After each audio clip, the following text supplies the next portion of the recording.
সর্বশেষ কথা বলি, আমাদের অনেকেই বলেন যে নামাজ পড়ো, যা করো না কেন নামাজ আদায় করো। আমি এর ঘোর বিরোধিতা করি।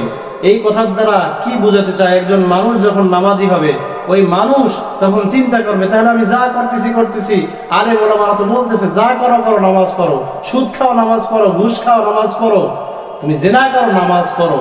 তখন ওই ব্যক্তি যখন নামাজে আসে, ওর টেন্ডেন্সি, এর থেকে বাঁচার টেন্ডেন্সি থাকে না।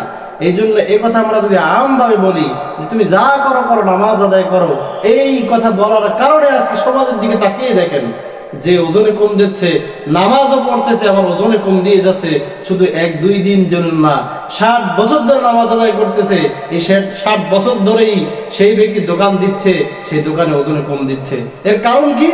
মূল কারণ তার ভিতরে টেন্ডেন্সি ঢুকে গেছে, আমি যা করি না কেন নামাজ তো আদায় করি। আলেম ওলামা বলে যা করেন, নামাজ আদায় করেন।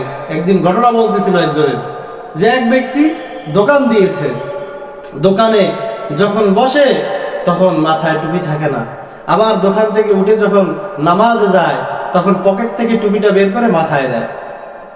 মাথায় দেওয়ার পরে একজনে জিজ্ঞাসা করছে, ভাইজান আপনি তো দোকান দেন, তা আপনি টুপিটা দোকানে এসেই টুপিটা পকেটের ভিতরে রাখেন, আবার যখন নামাজের সময় হয়ে যায় আপনি এই টুপিটা পরে তখন নামাজে চলে যান, এই কারণটা কি? তখন বলছে, এই টুপিটা হলো নামাজের টুপি, আমি যখন নামাজে যাব তখন এই টুপিটা আমার মাথায় দেই, আর যখন আমি দোকানে আসলে তো আমি টুপি মাথায় দেওয়া অবস্থায় আমি তো আর ওজনে কম দিতে পারবো না। টুপি মাথায় দেওয়া অবস্থায় আমি তো আর একজনকে 2 নম্বর মাল দিতে পারবো না, যার কারণে দোকানে এসে আমি টুপিটা পকেটে রাখি, আবার যখন আজান দেয় তখন আমি এই টুপিটা পরেই নামাজ আদায় করি। এই নামাজ তার কোন কাজে আসে পরকালের জন্য বলেন? এই জন্য সম্মানিত মুসলিম ভাইরা, যেই সকল হুজুররা বলে আপনি যা করেন না কেন নামাজ আদায় করেন, আমি এর ঘোর বিরোধিতা করি। কারণ আপনি যখন নামাজি হবেন, আপনি যখন নামাজে আসবেন, আপনার টেন্ডেন্সি থাকবে আমি নামাজের মাধ্যমে আস্তে আস্তে আমি গুনাহ বন্ধ করে দিব। আমি সুদ খেতাম, আমি নামাজ পড়া শুরু করেছি, আমি এখন থেকে আর সুদ খাবো না। আমি ঘুষ খেতাম, আপনার টেন্ডেন্সি থাকবে আমি এখন থেকে আর ঘুষ খাবো না।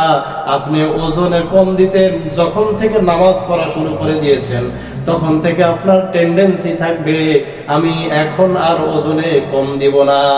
আমরা যদি একথাই বলি যে আপনার নামাজে আসেন, আপনি যা করেন, এই কথা বলার দ্বারা আজকে সমাজের যে অবক্ষয়, সমাজের যে মানুষের 2 নম্বরই সকালবেলা যে দাম বিকেলবেলা তার ডাবল হয়ে যায়, কিভাবে আপনি আমাকে একটু বুঝান। এই যে মনের ভিতরে যে ভয়, সেই ভয়টা দূরীভূত হয়ে গেছে আমাদের ওয়াজের কারণে, কিছু আলেমদের কারণে, যারা বলে আপনি যা করেন নামাজ আদায় করেন। এই জন্য এই কাজটা আমি আলেমদেরকে, ময়দানে যে সকল বক্তাগণ রয়েছেন তাদের সমীপে আমি আকুল আবেদন রাখবো এই কথাটা ভাঙিয়ে দেওয়ার জন্য, যে আপনি যা করেন নামাজ আদায় করেন। এর মিনিংসটা পরিপূর্ণভাবে তাদেরকে বুঝিয়ে দেওয়ার জন্য, যে আপনি নামাজ আদায় করবেন, আপনার এই টেন্ডেন্সি রাখবেন যে আমি এগুলোর থেকে বিরত থাকার চেষ্টা করব।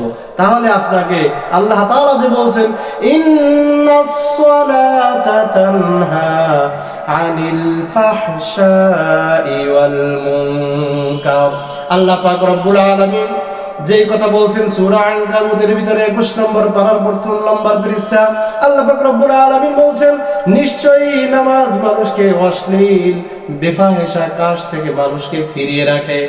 আপনার টেন্ডেন্সি যখন থাকবে আমি নামাজ শুরু করলাম, আমি আস্তে আস্তে এই গুনাহগুলো থেকে আমি হেফাজতে থাকবো, এই নামাজ তখন আপনাকে হেফাজত করবে।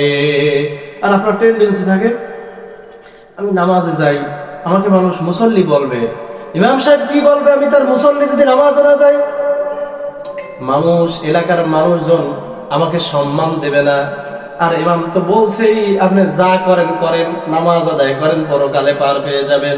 এই টেন্ডেন্সি আমরা যখন মানুষের ভিতরে ঢুকিয়ে না দেই, সম্মানিত মুসলিম ভাইয়েরা, আমি আপনাদের সমীপে আকুল আবেদন রাখবো, আপনি নামাজ পড়া শুরু করেছেন, আপনি এই টেন্ডেন্সি নেন যে আমি গুনাহগুলো থেকে আস্তে আস্তে ফিরে আসবো। দেখবেন আল্লাহ তাআলা এই নামাজের মাধ্যমে আপনাকে হালাল রিজিকের অনুসন্ধানের ব্যবস্থা করে দিবে। আপনি অল্প ইনকাম করবেন, আল্লাহ তাআলা তার ভিতরে বারাকা দান করে দিবে। ইনশাআল্লাহ, পারবো না? ইনশাআল্লাহ।